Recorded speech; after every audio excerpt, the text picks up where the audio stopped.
매일 성경은 오늘 새벽 그죠? 3월 30일.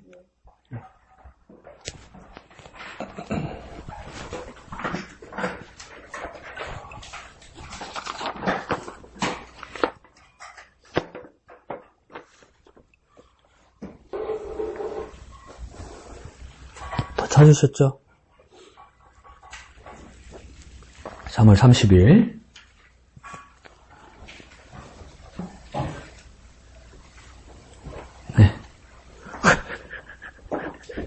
누가복음 17장 11절에서 19절까지인데 짧으니까 전체 한번 다 읽어볼까요? 처음부터요. 천천히요. 생각하면서 시작.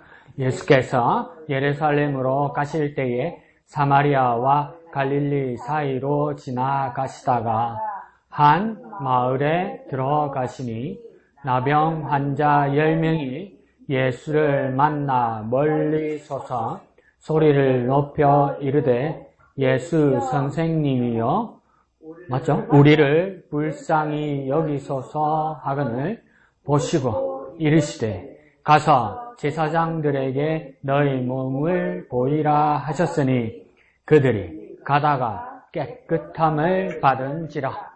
그 중에 한 사람이 자기가 나은 것을 보고 큰 소리로 하나님께 영광을 돌리며 돌아와 예수의 발 아래에 엎드려 감사하니 그는 사마리아 사람이라. 예수께서 대답하여 이르시되 10사람이 다 깨끗함을 받지 아니하였느냐? 그 9은 어디 있느냐? 이 이방인 외에는 하나님께 영광을 돌리러 돌아온 자가 없느냐 하시고 그에게 이르시되 일어나 가라. 네 믿음이 너를 구원하였느니라 하시더라. 아멘. 오늘 내용은 짧다, 그죠? 그래서 또 잘 알고 있는 내용이고. 자, 문장으로 말씀하셔도 되고, 짧게 해서 어떤 단어가 여러분에게 오늘 말씀 씨앗으로 왔나요? 네 믿음이 너를 구원하였다. 네 믿음이 너를 구원하였다. 맨 밑에. 또. 제사장들에게 너희 몸을 보이라. 제사장들에게 너희 몸을 보이라. 이분이 나병을 하셨더니, 자, 10명이 예수를 만나 멀리 서서 소리르되.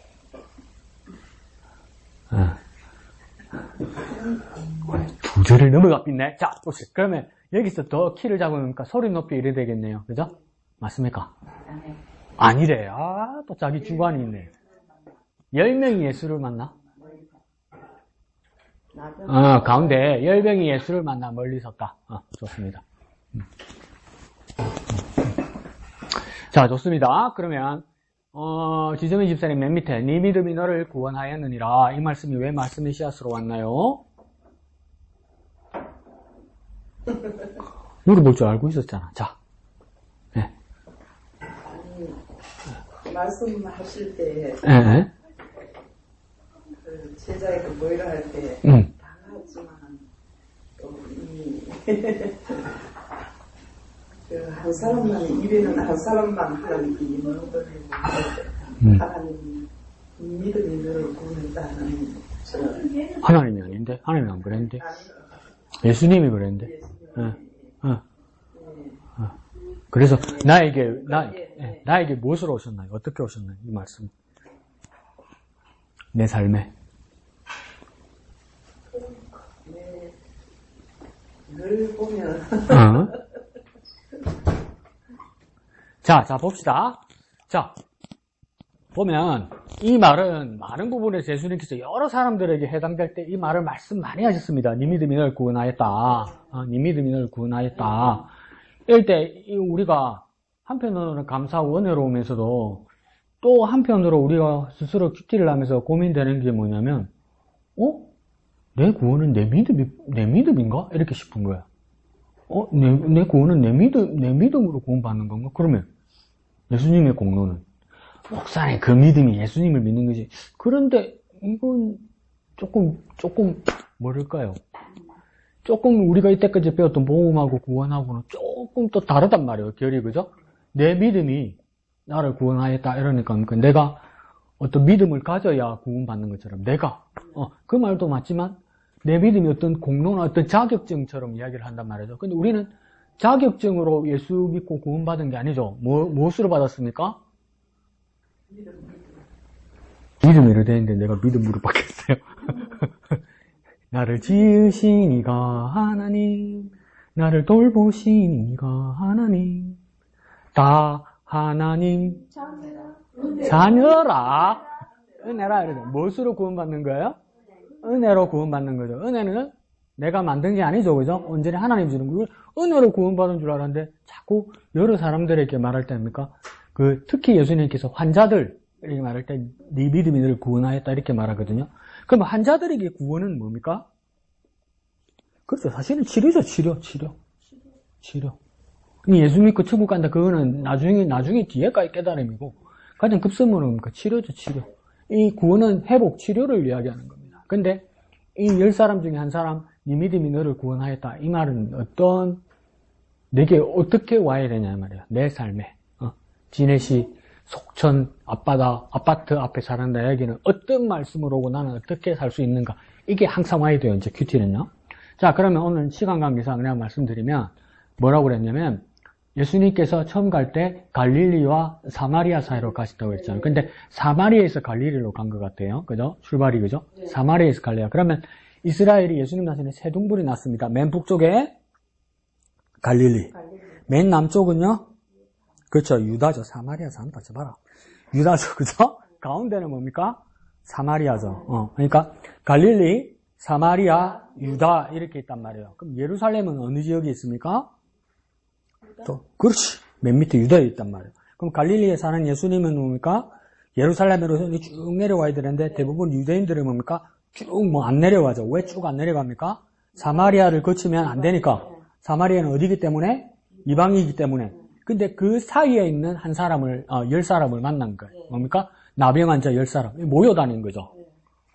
도망 다니고 같이 모여 다니다가 예수님을 만났다는데 우연히 만난 것 같지가 않아. 찾아다녔던 것 같아. 그래서 10명이 다 깨끗함을 받았는데 예수님께 찾아온 사람은 한 사람이라. 근데 예수님께서도 말 똑하게 하십니다. 우리 같으면 니 어느 나라 사람이냐면 한국 사람입니다. 이러잖아. 만약에 전에도 말씀드렸죠. 태권도 품새대 세계대 1등인 16살짜리 남자애가 엄마는 필리핀 사람이고 아빠는 한국 사람이라고요. 근데 어느 나라 국가대표로 갔습니까? 그렇지. 대한민국 국가대표로 갔단 말이에요. 니 필리핀아가 대한민국가 아니지. 이러면 뭡니까? 너 대한민국이지. 이래야 되잖아. 그러면 사마리아 사람들에게 너 어느 나라 사람이냐? 그러면 어느 나라 사람이라고 이야기하겠습니까? 사마리아 사람들이? 나 이스라엘 사람이야. 안 그러지 않겠어요? 그죠? 근데 갈릴리와 유다 사람들이 그 사람을 어디 사람이라고 말합니까? 이방이라고 말하는데 누구 입에까지 이방이라고 지금 말합니까? 밑에 18절 시작할 때 18절 시작할 때 18절 안 볼 거예요. 이 이방이 누구 입에서 나온 이야기야? 누가 한 말이에요? 누가 한 말? 지금 여기서? 그래, 예수님도 이방인이라고 그랬단 말이에요. 예수님도 이스라엘 사람이 많은 것처럼 경건하지 못한 사람처럼 이야기했단 말이에요. 근데 이 이방인은 그럼 누구입니까? 사마리아 사람이에요. 근데 사마리아 사람이면 유대인들 입장에서는 무엇입니까? 벌써 사마리아 사람을 이방인이라고 불렀고 또 뭡니까? 구원받지 못한다고 이야기했는데 그 사람 말 끝에 예수님 뭐라 합니까? 네 믿음이 너를 구원하였다 이렇게 말씀하시잖아요. 그러니까 이 말은 뭡니까? 더 이상 종족이나 민족이나 가문이나 출신으로 구원받는 거 아니다. 그 시대 끝났다 이 말이에요. 끝났단 말이에요. 대선언입니다. 각자가 주님 앞에 믿음이 있을 때 구원받는 거다. 그 은혜로 구원받는 거다. 하나님의 은혜와 하나님을 향한 믿음이 있는가 없는가 여부에 따라서 구원받는 거지. 이제 출신, 가문, 경력, 집안, 민족, 가진 여부, 계급 가지고 구원받는 거예요. 이때까지는 그랬죠. 왜? 유대도 그랬죠. 뭡니까? 누가 있었습니까? 서기관, 바리새인, 사두개인, 제사장, 이런 사람들이 뭡니까? 다 율법에 정통하고 하나님의 말씀에 정통해서 구원에 가까운 줄 알았잖아요. 근데 이 사람들은 왜 이방인이고 하나님을 대적하는 자들이고 그런 취급을 받고 그 사람에게 상종도 안 하던 사람이었는데 예수님 입에도 기본적으로는 이방인인데 이방인일지라도 이제는 뭡니까? 믿음으로 구원받는다는 거예요. 그러면 나는 어떤 사람이 됩니까? 나 믿어야 돼요, 진짜. 나 진짜 믿어야 된다고요. 교회 오면 그냥 구원받는 거 아니라고요. 예배 시간 앉아 딱 하니까 구원받는 거 아니라고요. 진짜 내가 믿어야 된다고요, 내가 진짜 믿어야 돼요, 주님을. 진짜. 그냥 섞여가면 되는 게 아니란 말이에요. 그냥 시간 잘 보내고 잠수하면 스쳐 지나가면 그냥 되는 게 아니란 말이에요. 내가 진짜 믿어야 돼요, 진짜. 진짜. 그래서 뭡니까? 이 믿음이 너를 구원하였다, 이렇게 말하는 거죠. 그 다음, 보자. 14절에 제사장에게 네 몸을 보이라. 이런 뜻은 뭐예요? 나병 환자 때 이제 고치달라고 멀리서 막 이렇게 소리 지르면서 불쌍히 여기소서 하면서 막 그랬잖아요. 그랬을 때 바로 고칠 수도 있었는데 가서 제사장들에게 너희 몸을 보이라 하셨더니 그들이 가다가 깨끗하게 순종하는 바람에 예, 그들이 나오면서 그래서 우리 눈에는 지금 보이지 않지만 하나님의 그 말씀이 우리가 더 한 걸음 한 걸음 나아가야 되겠다. 좋다. 자, 키워드 하나 잡았습니다. 순종이죠. 네. 내가 순종해야 되는데 이거 뭐 더 쉽게 말하면 순종 앞에다가 뭘 한번 더 쓰면요. 먼저 순종입니다. 먼저 순종. 결과를 보고 순종하는 게 아니고 먼저 순종. 그러니까 오늘 목사님이 엘리야와 사르밧 가부를 이야기했지만 그래서 그 죽은 아들을 엘리야가 살렸잖아요. 그 제사가 똑같은 일을 합니다. 엘리사가 뭡니까? 수넴 여인의 아이를 또 살립니다. 기억납니까? 그죠? 살릴 때, 살리기 전에 수넴 여인이 뭡니까? 엘리사를 찾아가죠. 근데 이 사르밧 땅의 가부도 그렇고, 수넴 여인도 그렇고, 둘 다 뭡니까? 선지자들한테 대듭니다. 뭐라는 줄 압니까? 왜 우리 집에 와서 우리 아들 죽게 하냐고. 수넴 여인은 뭐라냐면, 내가 언제 아들 딸라고 그랬냐고. 왜 죽게 하냐고. 근데 뒤인 이야기고, 수넴 여인이 뭡니까? 엘리사를 찾아갈 때, 게하시를 시켜서 뭐라고 물어보라고 합니까? 뭐하뇨? 평안하뇨? 이러잖아요. 평안하뇨? 이렇게 물어보잖아요. 그러니까 그 여인이 뭐라고 하던가요? 평안 같은 소리하고 자빠졌네, 진짜, 집에. 애가 죽은데 지금 놀리나? 이러던가요? 여인이 뭐라던가요? 금시초문인데요. 이러면 안 돼요. 평안이다. 이렇게 이야기해요. 어떻게 평안입니까? 평안이 아니죠. 애가 죽었는데. 예? 근데 평안입니다. 이러면서 계속 넌 뒤로 가라면서 또 가요. 그 엘리사를 만나요. 그러니까 엘리사가 또 물어봅니다. 평안이냐? 평안입니다. 이렇게 말을 해요. 왜 평안이라고 이야기했을까요? 평안이 아닌데. 내가 답 해줬잖아. 왜요? 먼저 순종한 거예요. 엘리사 만나서 하나님 말씀 들으면 살 거라고 믿은 거예요, 믿어. 살고 나서 믿은 게 아니고요. 내가 먼저 순종하고 먼저 믿으면 역사는 일어난다고 믿은 거예요. 죽음 앞에서도 죽고 나서 살면 내가 믿겠다가 아니라 내가 먼저 믿고 먼저 순종했단 말이에요, 먼저 믿고 먼저 순종하니까 그러니까 죽음도 못 이겨내더라는 거예요. 죽음도 극복하더라는 거예요. 그러니까 이 나병 환자 10명도 뭡니까? 너희가 제사장에 가서 네 몸을 보이니까 가다가 이렇게 가다가에다가 줄 쓰면 되겠죠, 그죠? 가다가 났다는 거예요. 근데 이게 제사장에게 왜 가라 그랬냐면 모세 율법 때문에 뭐랍니까? 병이 낫고 낫지 않고 경건하고 경건하지 않고를 누가 판단합니까? 제사장이 판단한단 말이에요. 그러니까 지금 근데 나병 상태인데 제사장에 간단 말이에요. 그럼 어떻게 될까요? 갔는데 여전히 나병이야. 그럼 어떻게 될까요? 돌 맞아 죽어요. 죽는단 말이야. 그러니까 먼저 순종하고 목숨 걸고 순종하는 거야. 먼저 움직이니까 뭡니까? 먼저 순종하니까 뭡니까? 병이 가는 도중에 하는 거예요. 그러니까 이게 무슨 말입니까? 먼저 순종하는 거예요. 먼저 순종. 먼저 믿는 거예요. 결과를 보고 이렇기 때문에 내가 믿는다가 아니라 먼저 순종하는 거예요. 먼저 순종하면 결과가 따라오는 거예요. 그러니까 우리가 뭐 해야 됩니까? 먼저 순종해야 되는 거예요. 그러니까 가는 도중에 나온 거예요. 우리 같은 건 어떻게 했습니까? 우와, 나보고 죽으라고 그러네. 제사장한테 가가지고 이제 나병이 되라면 이제 어디 감히 이러면서 죽을 거 아니야. 그죠? 근데 뭡니까? 나 같으면 어떻게 못 가지. 그러면 뭡니까? 안 나요. 못 가면 안 낫는 거요. 물감만 넣으면 여전히 나병으로 있는 거예요. 왜냐면 그 말씀에 순종하니까. 하나님께서 천지를 창조하실 때 말씀으로 창조하셨잖아요. 말씀 먼저 하셨어요. 그러니까 말씀 따라 천지가 따라오더라는 거 아니에요. 그래서 생기더라는 거 아니에요. 마찬가지예요. 나에게 말씀하셨으면 먼저 순종하고 먼저 믿으면 결과가 나타나는 거예요. 그래서 뭡니까? 제사장에게 네 몸을 보이라. 그들이 가는 도중에 뭡니까? 깨끗함을 받았다 해야죠. 자, 이금 집사님은 뭡니까? 예수를 만나 멀리 서서 소리 질렀다 그러죠. 왜요? 집사님? 10명이 예수를 만나 멀리 서서 이 소리가 예수님을 만나면 치료가 된다는 그것 때문에 간절함 때문에 남의 환자가 멀리에서 만났는데도 예수님 살려주세요. 내 좀 고쳐주세요. 이렇게 외치는 그거. 간절한 뜻으로 큰 소리를 했다. 그러면 내 삶은 어떻게 해야 됩니까? 예수님 앞에 내 문제를 가지고 어떻게 해야 된다? 나는? 아니, 그대로 말해야지. 죽게가 아니고. 어떻게? 말 잘해놓고 또 살려주세요. 멀리 가. 에헤이. 간절이라고 이야기했잖아. 간절히 빼먹어. 어떤 문제에도 주님 앞에 섭니까? 간절히 해야 된다. 간절히 해야 된다. 근데 또 여기서는 한 가지 더 학자들이나 또 우리가 많이 말합니다. 왜 나은 자들은 예수님이 보이는데 멀리서 고함 질렀을까? 가까이 갈 수 없으니까. 만나기가 힘드니까. 만나기 힘들기는. 가까이 갈 수 없으니까. 그렇죠. 가면 안 되니까. 가면 처벌받으니까. 부정한 자라서. 그래서 멀리서 소리 지르는 거예요. 멀리서. 아시겠죠?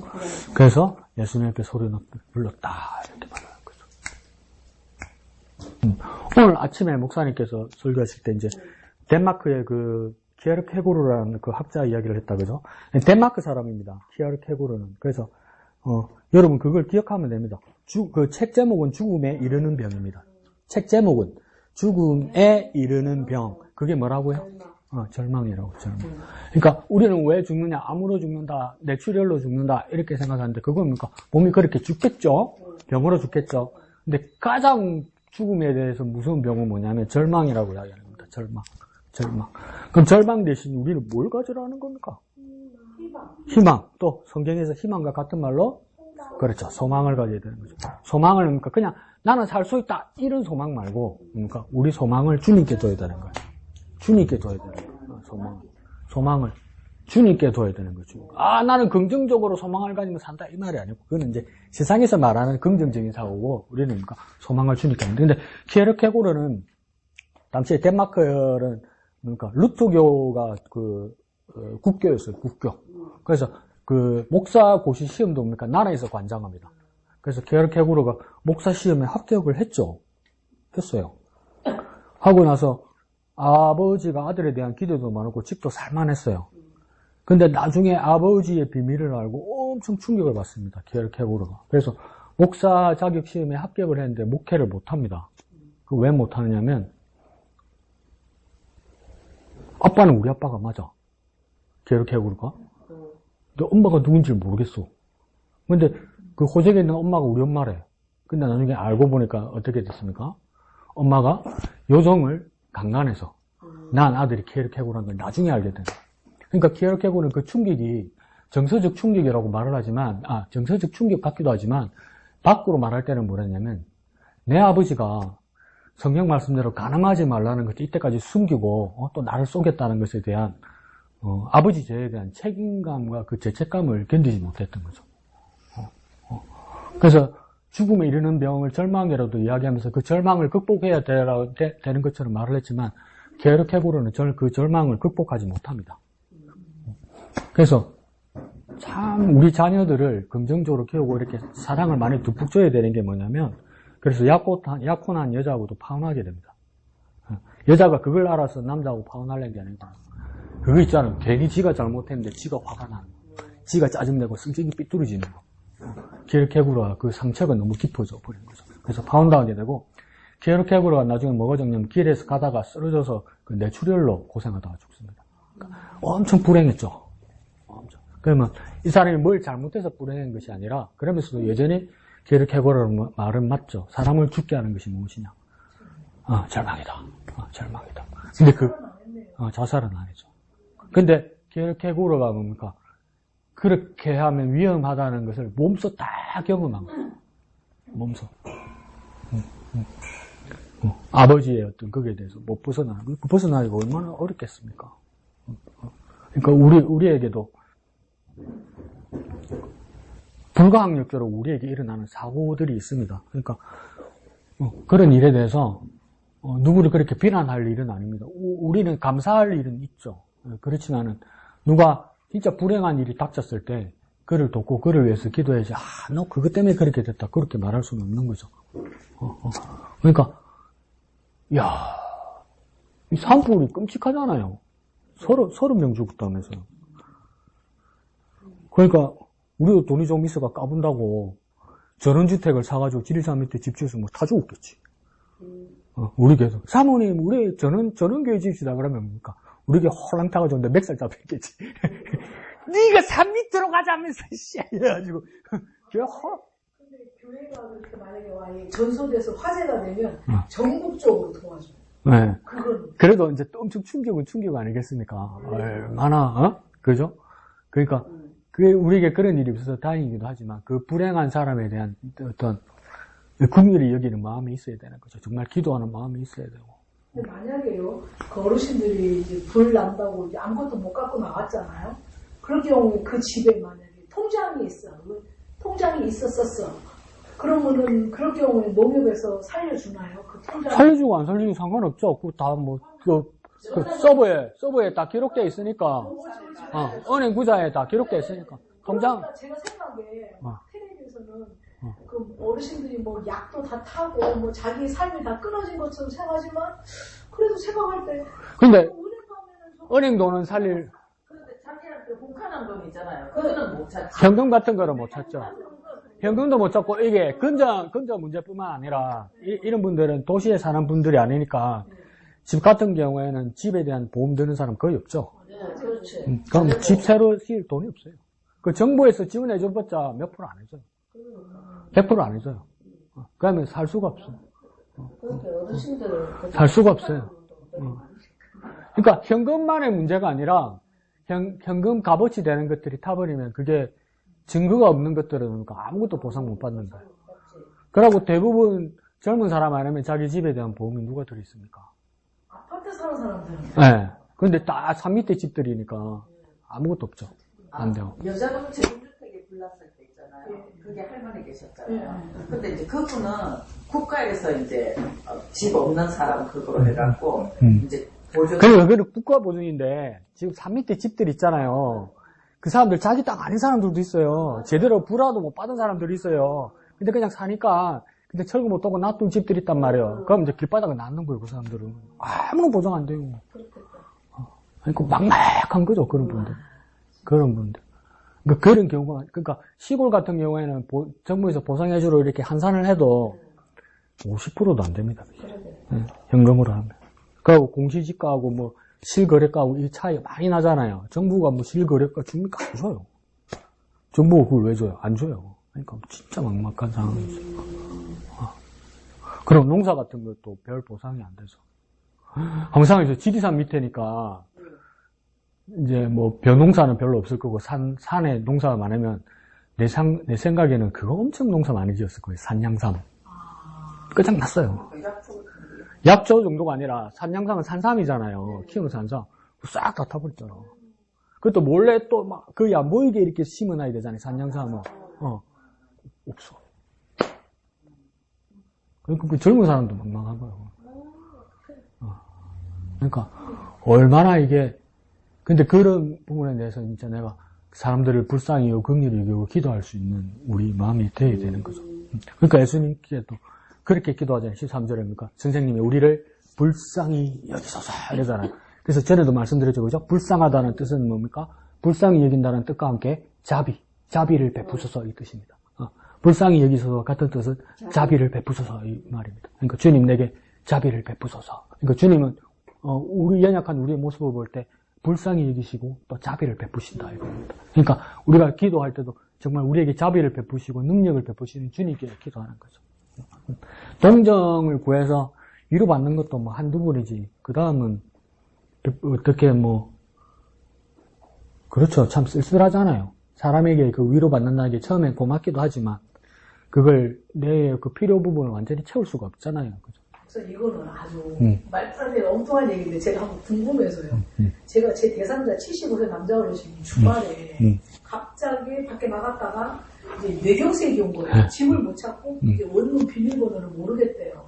그래서 지금 요양병원에 가서 입원을 하셨는데 저는 제 생각이 개인적으로 이 어르신 방에 가면은 그 방바닥에 박스를 길게 해갖고 붙여가지고 그렇게 사용을 하신 거예요. 겨울에. 근데 이거 지금 제 생각이지만 그 밑에 돈이 있는 것 같아요. 근데 그걸 제가 아드님한테 말할 수는 없지요. 그죠? 오해의 소지가 있잖아요. 제가 확인한 것도 아니고. 정리할 때 되면 직계 유가족은 알아야 되죠. 지금은 지금 그래도. 원룸이니까 이제 이사를 가겠다고 이제 아드님이 그러거든요. 아버지는 어차피 집으로 오지는 그 못해요. 집을 정리해야 되는 거죠. 예, 예. 그러면 해야 되죠. 해야 되죠. 아니 그거 집사 사모님이 직접 하지 말고 그 뭐 동사무소 사회복지사나 그분 관리하는 또 분들 있잖아요. 그분하고 상의하셔서 해야 되죠. 그 만약에 그냥 갔다가 이사 들어온 사람이 만약에 그 밑에 진짜 돈 있으면 그 사람 그냥 먹는 거야. 그 잘못하면 절도돼요. 뒤에 알게 되면 그 사람. 그래가지고 이제 이 어르신께서 이제 뇌경색이 오니까 자기가 아들한테 그러는 거예요. 자기가 교통사고를 당했다고 그러는 거예요. 거짓말 하신 거예요? 아니 이제 기억이 잘못된 거예요? 예, 지금 그럼 만약에 그분하고, 만약 그분의 정신이 온전하면, 그 정도 뭐, 돈을 어디에 뒀다는 걸 아는, 온전하면, 그분한테 결정하게 해야 되는데, 만약에 그분의 정신이 온전해서 돈 넣은 것도 잘 모르고 착각이 있잖아요. 그럼 그 다음 직계가족이 그걸 발견해서 처리해야 되죠. 어느 누가 그걸 생각을 하셨어요. 박스를 이렇게. 그 밑에 박스가 그 있다고. 박스를 이렇게 해서 한번 잘 찾아보라고 말은 해야죠. 정리할 때 잘 하라고. 박스가 있는 것 같다. 그렇게는. 네, 정리 잘 해보라고. 시끄러워서 모르치고 넘어가려고. 그 뒤에 올 사람 먹으면 어떡해. 귀여운 사람 먹어요, 진짜. 안 되지. 예, 됐습니다. 예. 자, 그래서 오늘 본문 전체를 보면 왼쪽 맨 위에 제목 한번 읽어봅시다. 시작. 믿음, 회복의 시작. 이러죠. 여기서는 제목을 지점이 집사님이 찾은 것처럼 맨 밑에 저를 찾았다. 그죠? 회복의 시작. 곧 회복 구원으로 바꾸면 되겠죠. 그죠? 구원의 시작은 무엇이냐? 믿음이다. 이렇게 말하는 거죠. 믿음, 시작이란 말을 쓰는 거 보니까 이양주 집사님 말하는 것처럼 먼저 순종이죠. 결과를 보기 전에 먼저 순종하는 것이 먼저다. 이렇게 말하는 거죠. 그런데 오늘 우리가 이 본문을 쌓는 것처럼 한 가지만 더 찾읍시다. 믿음. 믿음이라는 키워드를 찾았고 15절에서 18절 사이에 이 한 사람만이 특별히 한 것이 있어요. 그것을 우리가 한번 찾아봅시다. 뭐 했습니까? 두 자로? 이 한 사람만. 10사람 중에 이 한 사람. 영감 또. 그렇지.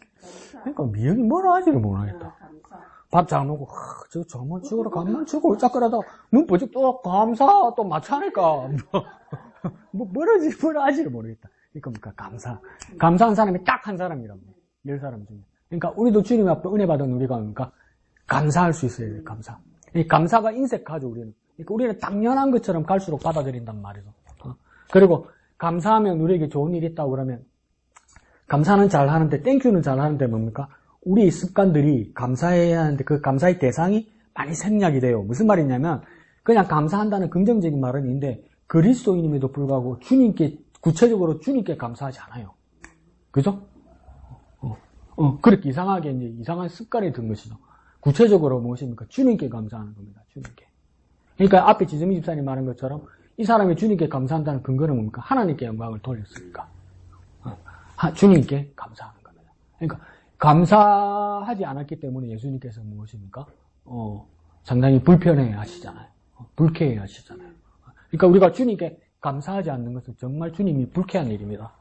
주님이 불쾌하신 일이에요. 그러니까 진짜 구체적으로 주님께 감사할 수 있어야 돼요. 그러니까 우리가 감사하지 않고 그럼에도 불구하고 주님께서 은혜를 베푸셔서 우리가 회복이나 구원의 은혜를 입을 때 우리가 주님께 감사하지 않으면 구체적으로 주님께 감사하지 않으면 주님이 아니니까 그것은 빈자리로 남아있는 것이 아니라 누가 우리에게 접근하겠습니까? 마귀가 접근합니다. 마귀가 접근합니다. 주님께 감사하지 않으면 마귀가 접근합니다. 그러니까 이 마귀를 극복하는 방법은 무엇입니까? 주님께 감사하는 겁니다. 주님께. 구체적으로 그냥 감사가 아니라 진짜 주님께 감사해야 됩니다. 그래서 이 사람은, 이 나은 자는 뭡니까? 주님께 감사하고 또 뭡니까? 믿음으로 구원받았다. 우리에게는 우리 삶에서 항상 주님께 감사하는 저와 여러분 되었으면 좋겠습니다. 자, 뭐 시간 그러니까 공과 바로 갑시다. 오늘은 몇 페이지입니까?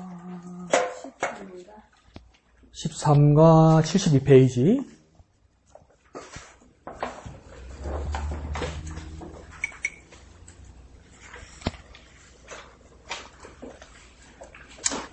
보던 거 책 잘 접고 가방에 딱 넣고 나서 그 다음 책을 찾아야 되니 그 페이지를 또 이제 찾아야 되니 자 13과 72페이지 제목 다 같이 읽습니다. 시작. 요셉과 마리아 은혜 받은 자들.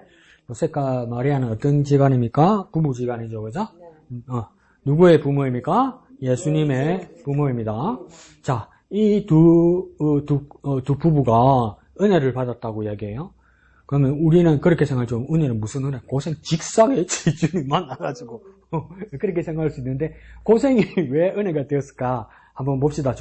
중심구절 시작. 아들을 낳으리니 이름을 예수라 하라. 이는 그가 자기 백성을 그들의 죄에서 구원할 자이심이라 하니라. 딱 두 단어만 줄칩시다. 첫째 줄에 뭐 치면 될까요? 예수. 그럼 예수죠. 이거 예수 쳐야지. 예수. 밑에 줄에는 뭐 치면 될까요? 두 자로? 구원. 똑똑하다. 자, 위에 줄에는 예수를 치고 밑에 줄은 구원을 쳤습니다. 그러니까 이름이 예수인데 그 예수 이름의 뜻이 무엇입니까? 구원이다. 자기 백성을 죄에서 구원할 자심이랬는데 더 짧게 합시다. 뭡니까? 구원이다. 예수의 이름의 뜻은 무엇입니까? 구원이다. 그러니까 이 무슨 뜻입니까? 예수 이름을 부를 때 한국말로 말하면 예수 이름이 구원아, 구원아 이렇게 부르는 거예요. 그러니까 어릴 때부터 또 예수님은 이름이 구원아, 구원아 이렇게 들어놓으니까 예수님께서 항상 뭘 인식하겠습니까? 하나님이 나를 세상을 구원하기 위해서 보냈다. 그거 잊지 않으셨다는 거예요. 자기 이름 부를 때마다. 구원아, 구원아 이렇게 됩니다. 자, 그래서 이 예수라는 이름은 헬라어로 부를 때는 이예수스 이렇게 부릅니다. 그걸 한글로 두 줄로 해서 예수 이렇게 되는 겁니다. 히브리어 성경에서는 예수라는 이름이 똑같은 뜻이 무엇이 있겠습니까? 여호수아가 있겠죠. 그 다음 또 누가 있겠습니까? 호세아가 있겠죠. 그리고 에스라서에서 첫 번째 포로기원을 했을 때 총독의 이름이 스부르바벨입니다. 그와 같이 어떤 제사장 이름 기억납니까? 목사님 그 생각하기 기억하노. 그러지 말고 그 제사장의 그 이름 특이했죠. 석자로 무엇이었습니까? 예수아였죠. 예수아. 그러니까 여호와는 구원이시다 이 뜻이겠죠. 예수아. 그러니까 히브리어로 예수와 같은 뜻이 무엇입니까? 여수아, 호세아, 예수아 이게 다 같은 뜻입니다. 그래서 구원할 자이시다. 그래서 아이가 무엇입니까? 아이가 잉태하기 시작하면서부터 하나님으로부터 그 이름을 받았습니다. 그것이 뭡니까? 예수고 구원이라는 뜻입니다. 그 밑에 중심 주제예요. 시작. 상처받고 고통스러운 상황에서도 순종함으로 하나님의 은혜를 경험하게 됩니다. 자, 이게 하나만 못 칠까요? 한가운데? 그렇죠. 순종. 그러니까 이 순종을 치고 나서 무엇입니까? 한 문장 전체를 읽어보니까 순종을 위해서는 어떤 환경도 어떤 조건도 구애받지 않는다. 내 상황이 이렇기 때문에 순종할 수 없다. 내 마음이 이렇기 때문에 순종할 수 없다. 내 형편이 이렇기 때문에 순종할 수 없다. 다음에 순종 미룰 수 없고 그러니까 무조건 어디서나 언제나 뭘 해야 되는 겁니까? 순종. 근데 왜 순종해야 됩니까? 요셉과 마리아를 보니까 그런 열악한 환경, 억울한 환경, 정말 위험한 환경에서도 뭐만 했습니까? 순종했죠. 순종하니까 뭡니까? 하나님의 뜻이 그 부부를 통해서 이루어집니다. 그러니 우리의 삶에서도 뭐 해야 됩니까? 순종. 그러니까 그 순종을 통해서 누구를 낳았습니까? 예수를 낳았어요. 그 예수 이름의 뜻이 구원이에요. 그러니까 어떤 환경에서도 순종하면 어떤 결과를 받는다? 구원. 어떤 환경에서도, 어떤 조건에서도, 그러니까 순종하면 구원을 낳는다. 이 말이겠죠. 우리에게도 그러니까 순종하면 구원을 낳는다. 자, 밑에 여는 말요. 이건 뭐, 많이 할 필요 없고, 밑에서 하나, 둘, 셋, 네 번째를 보면, 따옴표 있죠, 따옴표. 나는, 보입니까? 시작. 나는 전능한 하나님이라. 이 말은 히브리어로 엘샤다이로서 직역하면 뭡니까? 충분하다, 풍성하다. 그래서 이 뭐만 치냐면 다운비 시작할 때 전능한, 그 밑에 줄은 엘샤다이, 오른쪽으로 가서 충분, 그 오른쪽으로 풍성, 다 같은 뜻입니다. 그러니까 엘샤다이의 뜻이 무엇이냐? 처음에는 전능하신 하나님, 그 뜻을 더 깊이 생각하면 충분하다, 풍성하다. 그래서 우리가 엘샤다이 하나님 믿는다 이 말은 뭡니까? 부족한 나를 채워주시는 하나님이다. 부족한 나를 풍성하게 하시는 하나님이다. 그때 오늘 그 하나님을 엘샤다이, 모든 것을 이루시는 하나님이다. 엘샤다이 이렇게 되는 것이죠. 그걸 누구에게 말씀하셨다고요? 아브라함이 몇 살 때요? 99세 때. 뭐 하려고? 99세 뭐 하려고? 예? 아들하고. 그러니까 이걸 말하면 말도 안 되는 짓인 거예요. 이게 그죠? 근데 하나님은 엘샤다이 하나님이니까 풍성하고 충분하시고 그러니까 전능하신 하나님이니까 그 말씀을 먼저 해주셨다는 거예요. 시간 없으니까 다음 장 넘어갑시다. 14페이지. 74페이지. 엄마야 74페이지. 분위기 이상한데 일찍 마칠 것 같은데. 말 잘 들으면 일찍 마칠 것 같은데. 오늘 압력이 심해서 밥 먹으면서 목사님 오늘 오후 예배해요 하는데 미안해가지고 어제는 전화 와가지고 그렇게 성실했지. 우리 지점이 집사님이 전화 와가지고 목사님 공과를 가져갈까요? 막 근데 압박이 너무 심해서 오늘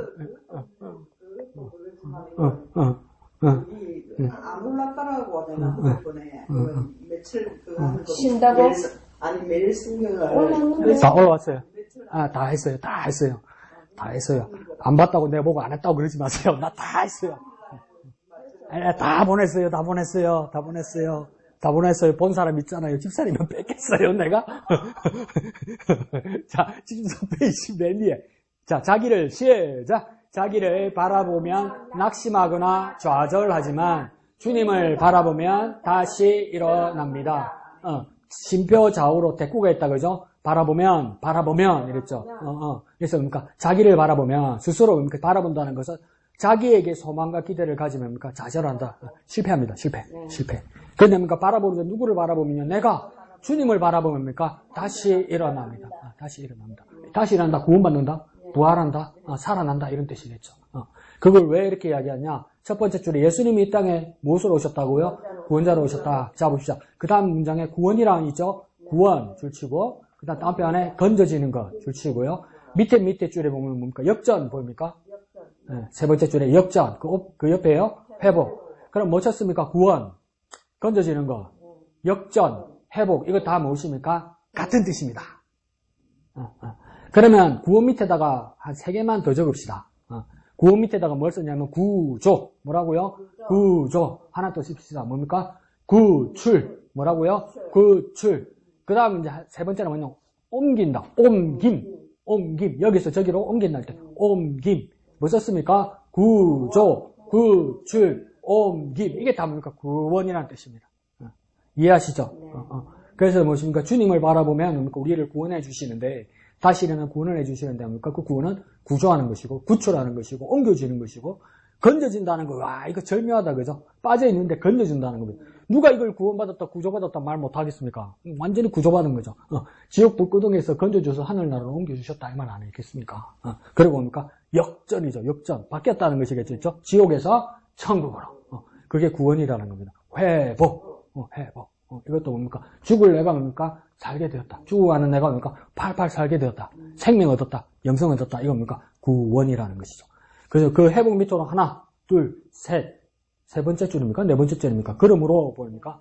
자, 그러므로 구원자 되시는 예수님이 소망입니다. 누구든지 예수님을 만나면 구원받고 인생 역전이 일어납니다.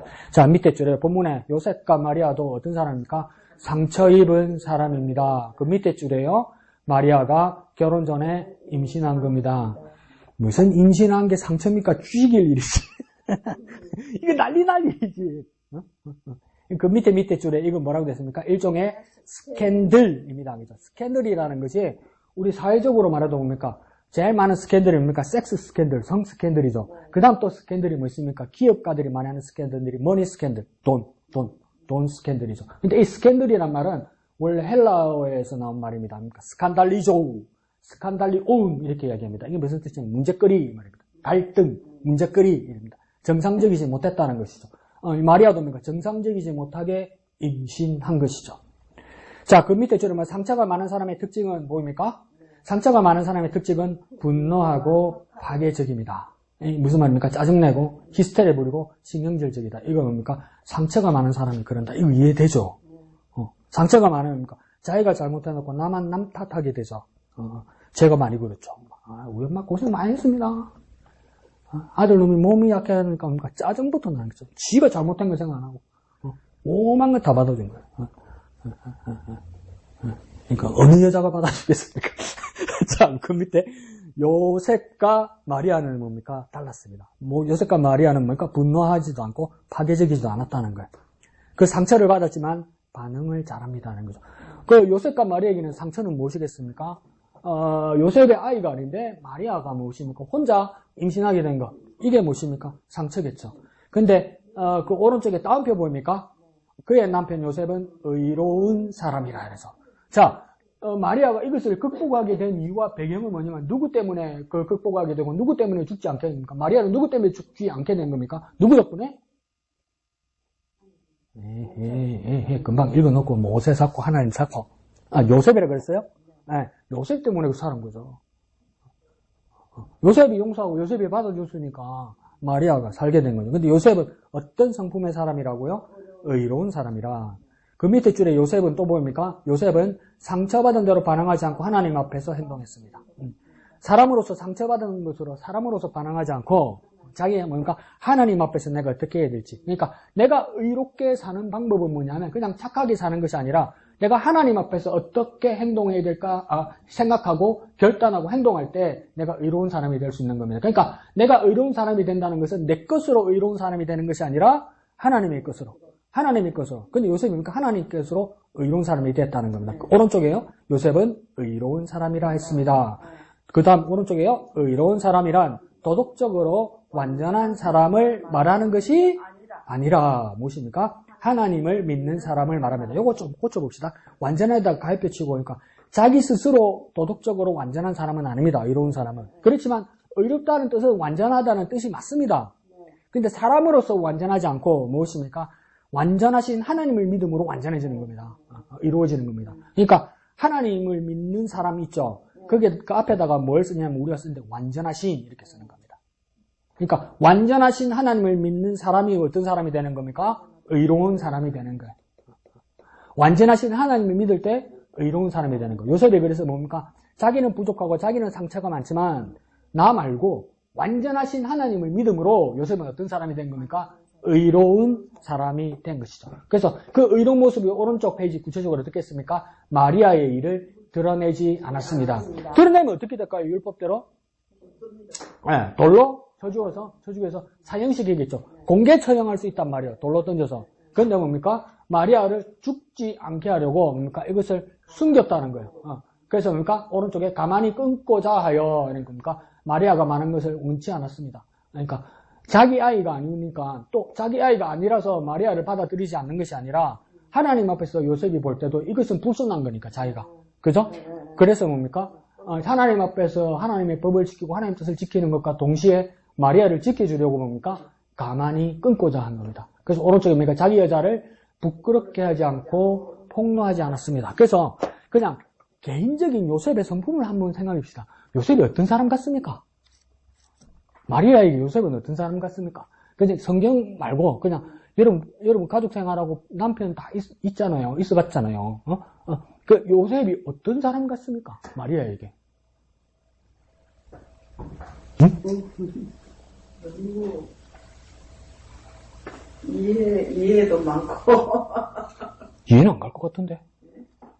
이해는 안 갈 것 같아. 하지만 그래도 많이 참는 거 있거든요. 많이 참는 거. 또 참는 거, 또 어떤 사람 같습니까? 인간적으로 진짜 마리아 좋아하는 사람 같지 않습니까? 네? 진짜 마리아 사랑하는 사람 같지 않습니까? 너무 사랑하니까 받아들일 수는 없어. 내 아이가 아니까. 근데 뭡니까? 마리아가 죽는 거는 죽어도 싫어. 죽어도 싫어. 왜 그랬습니까? 진짜 사랑하니까. 진짜 마리아 사랑하니까. 너 혼자라도 잘 살아라. 하면서 살려보내는 거 아닙니까? 살려보내는 거. 그러니까 이제 이 또 그 말 하려고 그러지 않아서 째려보자. 마리아가 억술이 엿벗을 수도 있어. 뭐 그렇게 말할 수 있지. 요셉 눈에 마리아가 억술이 엿벗겠지. 그러니까 진짜 사랑한 거죠. 진짜. 마리아를 진짜 사랑한 거죠. 그래서 마리아 죽는 것은 싫은 거죠. 근데 하나님께서 그 요셉의 그런 모습을 보고 어떻게 느꼈겠습니까? 우리도 무엇입니까? 우리의 전도 대상자와 우리 세상의 많은 영혼들이 그 사람이 멸망하고 죽는 것을 싫어하는 사람이 전도하는 겁니다. 야, 씨, 니는 죽어도 싸다 이러면 전도 못 받겠다. 어떤 사람도 저 사람이 멸망하는 것, 지옥 가는 건 안 된다고 생각하는 사람이 뭡니까? 그 영혼을 사랑하고 전도할 수 있는 겁니다. 요셉은 그런 사람이었던 것 같아요. 그래서 뭡니까? 폭로하자. 이제 폭로하면 죽죠. 네 번째 줄에 뭡니까? 요셉은 어땠습니까? 고통스러웠습니다. 평온하지 않았어요. 고통스러워요. 잠이 왔겠어요? 얼마나 생각이 많았겠어요? 자기와 상관없는 아이를 가졌는데 왜 고통스럽지 않겠습니까? 고통스럽죠. 믿음이면 고통을 극복하겠지. 고통스럽지. 자, 세 번째로 그리고 고통 중에서도 하나님을 만나고 뭡니까? 하나님의 음성을 듣습니다. 그러니까 하나님을 만나고 하나님의 음성을 듣는 게 내가 평온하고 내가 그냥 믿음을 가지고 아무것도 없고 100% 가지면 그때만 하나님을 만나고 하나님의 음성을 듣는 것이 아니라 고통 중에도 하나님의 음성을 들고 하나님 만날 수 있습니다. 왜요? 고통 중에 이것을 해결할 수 있는 방법은 하나님밖에 없다고 믿는 사람은 고통 중에도 하나님 만나고 고통 중에도 하나님 음성 들을 수 있습니다. 이것을 해결할 수 있는 분이 하나님밖에 없다고 여기실 때 하나님이 봐도 쟤는 내가 도와주지 않으면 내가 만나주지 않으면 내가 말해주지 않으면 극복할 수 없다고 하나님 판단하시면 그가 고통 중에 있고 의심 가운데 있고 번민과 어려움 가운데 있으면 하나님 직접 찾아가십니다. 그러니까 여전히 소망을 놓지 말아야 되는 것이죠. 밑에 줄에요. 하나님 구원 계획을 다 알게 되었습니다. 오른쪽에요. 요셉이 하나님 구원 계획을 자 질문합니다. 다 이해했을까요? 답 뭐랍니까? 이해 못하죠. 이해 대신 뭐 했습니까? 네, 순종했습니다. 이해 대신. 이해하고 나서 순종하려면 아무도 못 믿습니다. 아무도 순종 못 합니다. 우리 다 뭐랬습니까? 말이다. 뭐 말이 됩니까? 길 가다가 먹어보십시오. 내가 약혼했거든? 근데 배가 부르는 거라, 제 여자가. 그래서 뭘 요즘 잘 먹고 살이 찌나, 이렇게 생각했더니 임신을 했대. 근데 난 분명히 나는 손도 한 번 안 잡았어. 그런데 애가 나와서 이거 이해 갑니까? 이해가 안 가잖아요. 근데 하나님께서 받아들일 때 받아들이잖아. 이해가 가서 받아들인 게 아니죠, 요셉이. 여전히 고통스럽죠. 근데 순종하고 받아들이죠. 그러면 요셉만 그랬겠습니까? 마리아도 미칠 노릇이지. 나 진짜 아무 일도 없었는데, 마리아도. 나 진짜 아무 일도 없었는데. 배를 불러와. 미치는 거죠. 그러니까 우리는 복수가 잔악하냐, 존나. 마리아도 그랬습니다. 그런데 뭡니까? 마리아도 뭡니까? 순종합니다. 그 고백이 있죠, 그죠? 딴변 맨 밑에 줄에 뭡니까? 주의 여종이오니 말씀대로 내게 이루어지이다. 뭡니까? 이해한 거 아니죠, 그죠? 종이니까 이해하고 주인의 말을 따르는 게 아니죠. 종은 뭡니까? 그냥 명령에 따라 순종하고 따르는 거죠. 내가 종으로서 주님의 말씀을 따르겠습니다. 이렇게 돼버린 거죠. 그러니까 누가복음에 보면 이는 저를 이 일을 마음에 두었더라가 3번 나옵니다. 마리아가 이 처녀의 몸에서 아기 임신하는 메시지를 들었을 때, 그 다음 12살에 뭡니까? 애 못 찾아가 성전에 가니까 뭡니까? 이놈의 새끼가 12살밖에 안 되니까 엄마한테 눈 딱 빨았다면서 내가 내 아버지 집에 있어야 될 줄 몰랐습니까? 그래서 이거를 그냥 그 다음 뭡니까? 또 그거는 요한복음인데 또 뭐 있었을 건데 자꾸 요한복음이 생각나지. 누가복음에 어디 한 번 하나 있었을 거야. 근데 요한복음이 문득 생각나는데 뭐랍니까? 가나 혼인잔치 집에 가서 그러니까 마리아가 뭐라고 이야기합니까? 이 집에 포도주가 떨어졌다. 그러니까 그럼 어머니 부탁인데 드려야죠 그러던가요? 왜 나에게 묻습니까? 아직 내 때가 이르지 못했습니다. 하면서 합니까? 싸가지 없이 말하잖아. 그런데도 뭡니까? 우리 어머니들 마음 알겠죠? 아들에 대한 기회가 있는데 말할 때마다 꼭 지르는 말을 해. 저 새끼 저거를 그러면서 참고 들어주고 참고 함께 하죠. 마리아도 뭐라 합니까? 아들이 나에게 왜 그럽니까? 내 때가 아직 이르지 않은 나이다. 뭐 대단한 소리고 막 대들잖아요. 그러면 우리 엄마는 때리자 집에 가라. 에레이 이럴 건데 마리아가 종들에게 가서 뭐랍니까? 제가 무슨 말을 하든지 들으라 이랬잖아요. 무슨 말을 하든지 들으라고 이야기하죠. 그러니까 마음에 품는단 말이에요. 이 세 사건 다 뭡니까? 마리아가 이해를 못했죠. 이해가 되지 않죠. 그런데 뭡니까? 순종하기로 합니다. 순종. 따르기로 합니다. 따르기로. 받아들이고 따르기로 합니다. 그러니까 그 순종이 우선이었다는 거죠. 지난주날 그렇게 말했죠. 안슬림이라는 사람이 뭐라고 했습니까? 나는 이해하기 위해서 믿는다 이랬죠. 그때 내가 16세기였는데 말 잘못했죠. 11세기 안슬림은 뭐라고 했냐면 나는 이해하기 위해서 믿는다 이렇게 해요. 그러면 목적은 이해하는 거지만 제일 먼저 해야 될 것은 무엇입니까? 믿음이에요. 믿음. 내가 이해되게 되면서 믿기 시작하면 나는 믿을 게 아무것도 없어요. 저녁에 애를 낳는다는데 죽었는데 사흘 만에 살아난다는데 살아 계시다는데 나 환자가 뭡니까 병 한번 한번 만져주지도 않고 제사장 한다고 죽으러 가는데 가는 도중에 나왔어. 이걸 이해하고 나서 믿으려면 어떻게 믿어집니까? 이해가 안 되는데 그럼 믿음 아무것도 없어지는 거예요. 이 불가항력적인 상황에서 내가 먼저 믿으면 하나님이 이해가 간다고요. 그러니까 먼저 해야 될 건 이해가 아니고 뭡니까? 믿어야 돼요. 믿어요. 믿으면 뭡니까? 하나님의 뜻을 만나게 되는 거예요. 그래서 안셀림은 뭐라고 이야기합니까? 나는 이해하기 위해서 먼저 믿는다. 믿음이 우선이라고 얘기하는 거죠. 자, 그 밑에는 함 이야기인데 지금 마리아 요셉 이야기하는데 함 이야기하면 뭡니까? 뭐라고 밑에 쓰면 됩니까? 밑에 달라게 또 3,000포로 빠지네 이렇게 써놓으면 됩니다. 그러면 도움은 됩니다. 자, 닫는 말 갑시다. 다음 페이지. 닫는 말 보면 이거 누구 이야기냐면 평안도 정주에서 시각장애인의 박수무당 백사겸이라는 사람이 살았습니다. 이러죠. 이 평안도 정주가 아주 유서 깊은 곳입니다. 그 이야기 들어봤습니까? 남강 이승훈의 오산학교 들어봤습니까? 일제시대 때. 남강 이승훈의 오산학교가 평안도 정주에 있었고 이제 이게 공산화되면서 북쪽이 공산화되면서 내려와서 다시 옮겼던 서울의 학교가 뭡니까? 오산고등학교입니다. 오산고등학교. 그 남강 이승훈 선생이 기독교 학교를 세운 것이죠. 일제시대 때.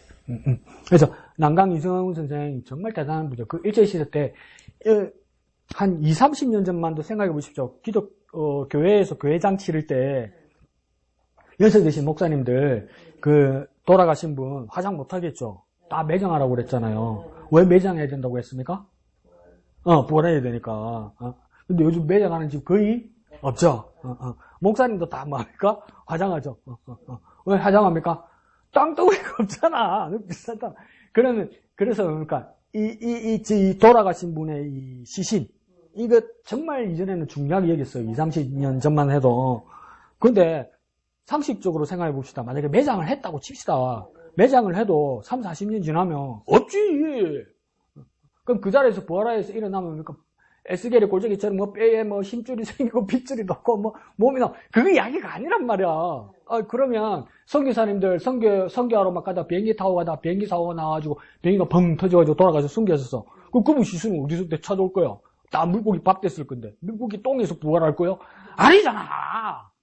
근데 그때는 그렇게 가르쳤단 말이에요. 근데 이 평안도 정중의 남강 이승훈 선생이 나중에 죽을 때 유언이 뭐였냐면 그 일제시대 때 뭐라고 유언했냐면 내 시신을 의과대학에다가 넘겨서 그냥 시체 해보하는데 쓰라고 그랬어요. 그리스도인인데. 그러니까 이거 뭡니까? 끝까지 필요한 것에 다 헌신하고 쓰는 거. 자기 남은 것도 그렇게 했단 말이에요.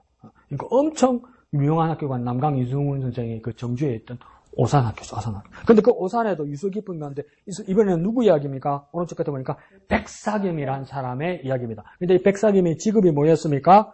박수무당. 박수무당은 건 남자 무당을 이야기하는 겁니다. 남자 박수무당. 그런데 뭡니까? 하루는 굿하고 있었어요. 그러니까 굿하는 것이 다 가짜가 아니라 다 귀신의 뭡니까? 다 귀신에 완전 쌓여서 귀신의 지배를 받아서 뭡니까? 막 신기한 일들을 하는 것이죠. 그래서 짝두를 타죠. 짝두 타는 게 가짜가 아니고 신기 있는 사람입니까? 이제 칼날 위에 서죠. 서죠. 우리 성령 충만해서 서면 큰일 납니다. 쓸데없이 타지 마세요, 제발. 믿음으로! 이러면 막, 그건 납니다. 자, 근데 이 백사겸이라는 사람은 아주 유명한 사람에서 굿을 하고 있는데, 하루는 굿이 안 잡히더라는 거죠. 왜 안 잡히냐니까, 누가 그 무리들 가운데 있었습니까? 선교사가 그걸 구경하고 있었다는 것이죠. 구경했는지 아닌지는 모르겠지만, 그러면 우리가 목사님 같으면, 거기로 뭐 한다고 해서 구경하고 있나? 라고 뭐라 하겠죠, 우리는 또, 그죠? 근데 이 선교사 때문에, 굿이 안 되고 신기가 없어지니까, 이 백사겸이 나중에 백사겸이 막 힘들어하니까 그 선교사가 네 번째 줄에 뭐라고 했습니까? 무당굿 그만하고 예수 믿고 천국 가세요 그랬단 말이에요. 그래서 이 말을 들은 백사겸이 이 선교사를 찾아가고 예수님을 믿게 되는 것이죠. 예수님을 믿고 나서 이분이 이제 그리스도인이 되어서 뭡니까? 우리는 주님이 부르셨다. 이러면 우리는 어떻게 됩니까? 다 전도사하고 목사하고 스승이 되어야 된다고 생각했을 것인데 이런 평안도 정주에서 떵떵거리는 영험한 이 무당 백사김이 가장 낮은 자리로 갑니다. 어디로 갑니까? 교회 사찰로 가는 거죠. 교회 말이 교회 사찰이지 그 당시에 일제시대니까 또 조선 후기니까 계급사회니까 교회 사찰이 되었다는 것은 교회에 뭐가 됐다는 이야기입니까? 계급사회에서 제일 낮은 몸종이 됐다는 거죠. 몸종이라고 그러고 무당으로서 돈 어마어마하게 벌었을 거 아니에요. 어마어마하게 벌었는데 그 어마어마하게 번 돈을 노후 대책이나 뭐 가족들에게 유산으로 남겨준 것이 아니라 다 뭐 했다고 이야기합니까? 교회에다가 다 헌금했다는 거예요. 그러니까 그 미국 선교사 입장에서도 충격이죠. 그래서 뭡니까? 백사겸의 아들을 뭡니까? 미국으로 유학을 보냅니다. 그래서 그 미국 유학하고 나서 돌아온 그 사람 이름이 뭐고? 백낙준. 이 백낙준 박사가 무엇입니까? 연세대학교 초대 총장입니다. 한국. 그래서 백낙준 선생이 쓴 찬송가 가사도 있는데 찬송가 기억이 안 나네. 하여튼 엄청나게 기독교의 족적을 남긴 사람이죠. 그러니까 무엇입니까? 어떤 위기의 상황에서도 어떤 잘못된 길에서도 무엇입니까? 정말 이해가 가지 않는데 선교사의 그 왜 한마디에 무엇입니까? 순종했단 말이죠. 백사김이. 아버지 백사김이. 그러니까 그 아들이 무엇입니까? 주님의 은혜를 받은 사람이 됐던 것이죠. 무엇입니까? 어떤 환경에서도 뭡니까? 순종했습니다. 마리아와 요셉도 뭡니까? 정말 열악한 상황, 말도 안 되는 상황, 목숨을 거는 상황에서도 무엇입니까? 순종했습니다. 순종.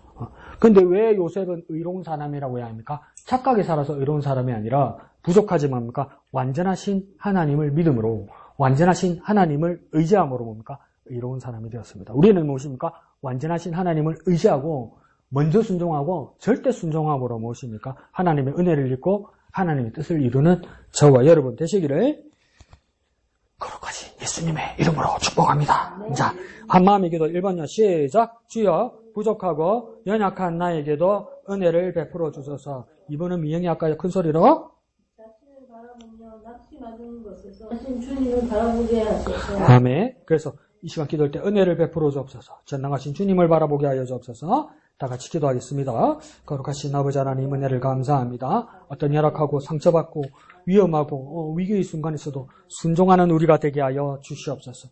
주님께 순종함으로 은혜 받는 우리가 될 수 있도록 도와주시옵소서. 거룩하신 아버지 하나님 은혜를 감사합니다. 우리에게 은혜를 베풀어 주옵소서. 우리를 불쌍히 여기시고 긍휼히 여겨주셔서 하나님의 크신 능력으로 함께하여 주옵소서. 먼저 순종하는 우리가 되게 하여 주옵소서. 전능하신 주님을 바라봄으로 주님의 뜻을 따라 의로운 사람이 되는 요셉과 같은 믿음 가지는 우리가 되게 역사하여 주시옵소서. 구원의 예수, 그 예수를 바라보며 한 주간 또 주님 인도하여 주시옵소서. 거룩하신 예수님의 이름으로 기도합니다. 아멘. 하늘에 계신 우리 아버지, 아버지의 이름을 거룩하게 하시며 아버지의 나라가 오게 하시며 아버지의 뜻이 하늘에서와 같이 땅에서도 이루어지게 하소서. 오늘 우리에게 일용할 양식을 주시고 우리가 우리에게 잘못한 사람을 용서하여 준 것 같이 우리 죄를 용서하여 주시고 우리를 시험에 빠지지 않게 하시고 악에서 구하소서. 나라와 권능과 영광이 영원히 아버지의 것입니다. 아멘.